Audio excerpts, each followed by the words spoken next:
मेरे छोटे से जीवन का तू ही मात्र सहारा है। मेरी डूबती नैया का महादेव तू ही एक किनारा है। टूट गई थी मैं जिस समय पर, उस समय तूने ही मुझे संभाला है।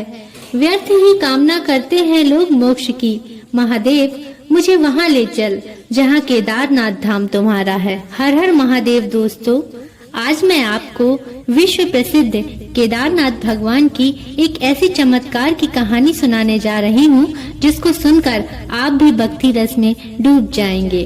दोस्तों, केदारनाथ धाम के बारे में तो आप जानते ही होंगे, जहाँ देवों के देव महादेव विराजमान हैं। ये मंदिर हमारे भारत की पवित्र भूमि में उत्तराखंड राज्य में स्थित है। ये मंदिर बहुत ही प्राचीन मंदिर है। ये मंदिर भोलेनाथ की 12 ज्योतिर्लिंगों में से एक है। ज्योतिर्लिंग का अर्थ एक ऐसे शिवलिंग से है जिसमें महादेव स्वयं ज्योति के रूप में विराजमान होते हैं।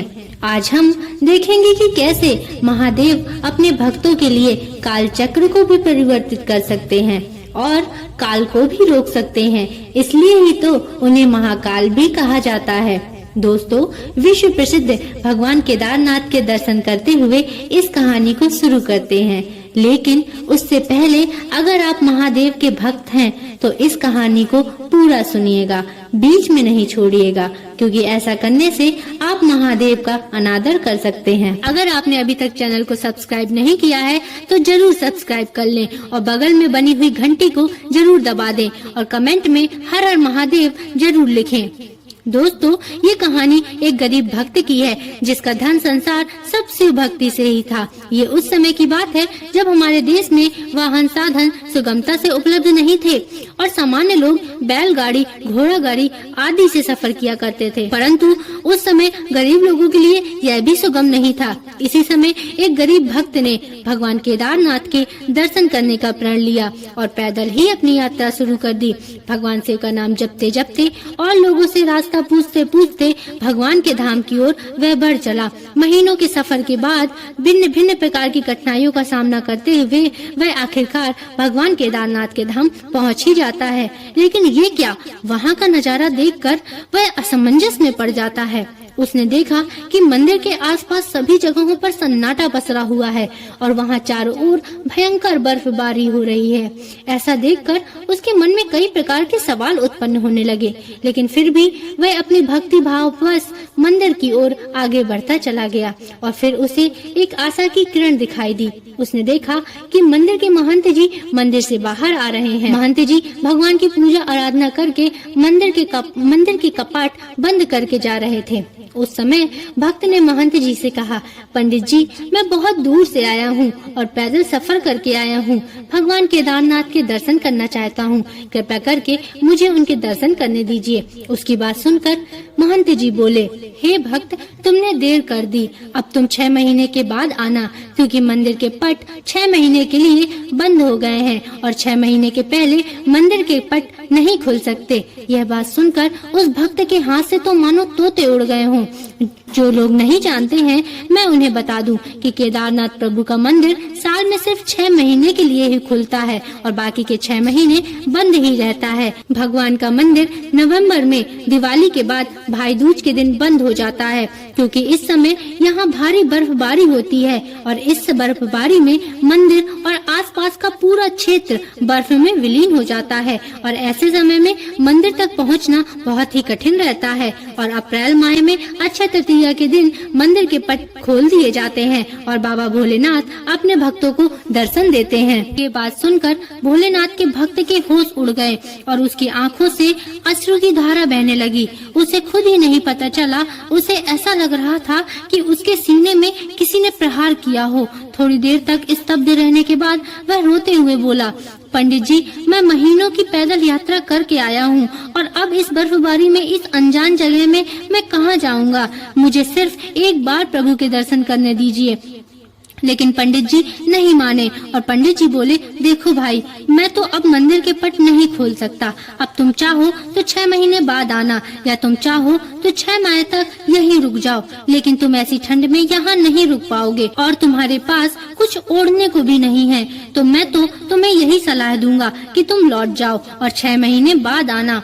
तब मैं मंदिर के पट खोलूंगा, तब तुम अपने महादेव के दर्शन कर लेना। और वह पंडित वहाँ से चले गए। धीरे धीरे रात और भी गहरी होती जा रही थी। ठंडी हवाएं ऐसे शरीर में कुछ रही थी जैसे कोई सुई कोच रहा हो। लेकिन उस भक्त ने भी प्रण कर लिया कि अब तो भगवान के दर्शन करके ही यहाँ से जाऊंगा।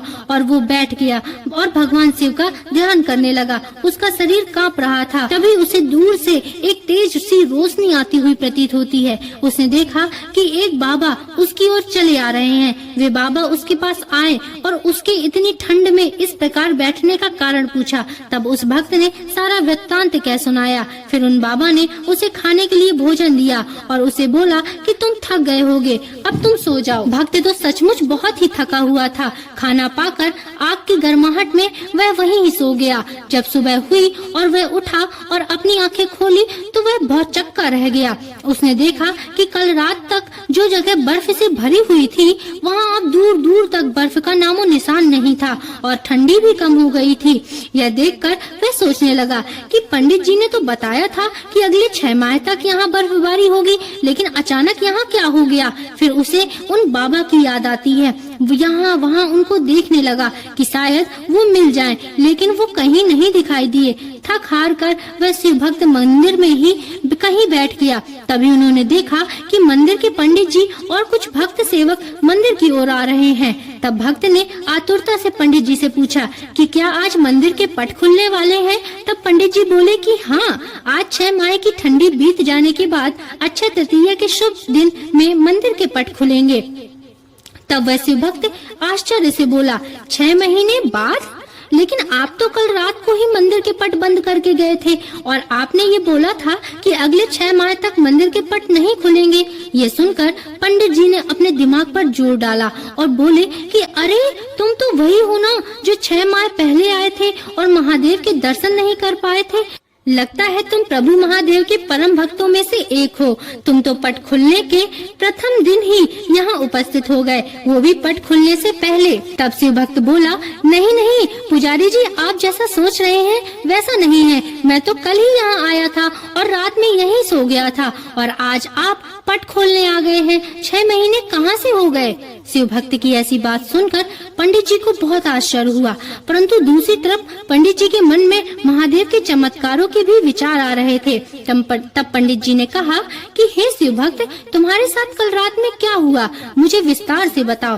तब शिव भक्त ने उन्हें सारा वृत्तांत कह सुनाया कि रात में जब ठंडे के कारण मेरे प्राण निकलने को थे, तब एक बाबा मेरे पास आए और उन्होंने मेरे लिए आग जलाई और खाना खाने को भी दिया और फिर मैं सो गया। और आज सुबह उठने के बाद मैंने उन्हें बहुत ढूंढा पर वो मुझे कहीं भी नहीं मिले। ये सब सुनने के बाद पंडित जी और उनके साथ आए हुए सभी लोगों के मुख लाल थे और आंखें डबडबा रही थीं। उन्होंने कांपती हुई आवाज में शिव भक्त से पूछा, वो बाबा देखने में कैसे थे। तब वह शिव भक्त बोला, एकदम अघोरियों की तरह। वे पूरी तरह से वैरागी थे। उनके शरीर पर भस्म लिपटी हुई थी और उन्होंने हाथ पर त्रिशूल भी लिया था और रुद्राक्ष की मालाएं गले व हाथ में पहने हुई थी। उनका शरीर बहुत ही लंबा चौड़ा था। बस इतना ही सुनना था कि पंडित जी व वहाँ मौजूद सभी लोग हर हर महादेव जय शिव शंभू का जाप करने लगे और शिव भक्त को प्रणाम करने लगे। उन सब की आंखों में अश्रु की धारा बहती ही जा रही थी। पंडित जी बोले, हे शिव भक्त, तुम धन्य हो। तुम्हारे पास मंदिर से बाहर निकलकर स्वयं केदारनाथ महादेव आए थे और उन्होंने अपनी योग माया से तुम्हारे 6 महीने को एक रात में बदल दिया। काल को छोटा कर दिया, क्योंकि काल यानी समय से खेलने की शक्ति सिर्फ और सिर्फ महाकाल के पास ही है और वे अपने भक्तों के लिए सृष्टि के चक्र को भी आगे बढ़ा सकते हैं। जैसे कि यहाँ महादेव ने अपने भक्त के 6 महीने को एक रात में बदल दिया और ऐसा चमत्कार दिखाया कि भक्त को स्वयं ही नहीं एहसास हुआ कि वह नवंबर में सोया था और अप्रैल में जाकर उठा। उसे तो ऐसा ही लग रहा था जैसे कि वह कल रात ही सोया हो और आज सुबह उठ गया हो।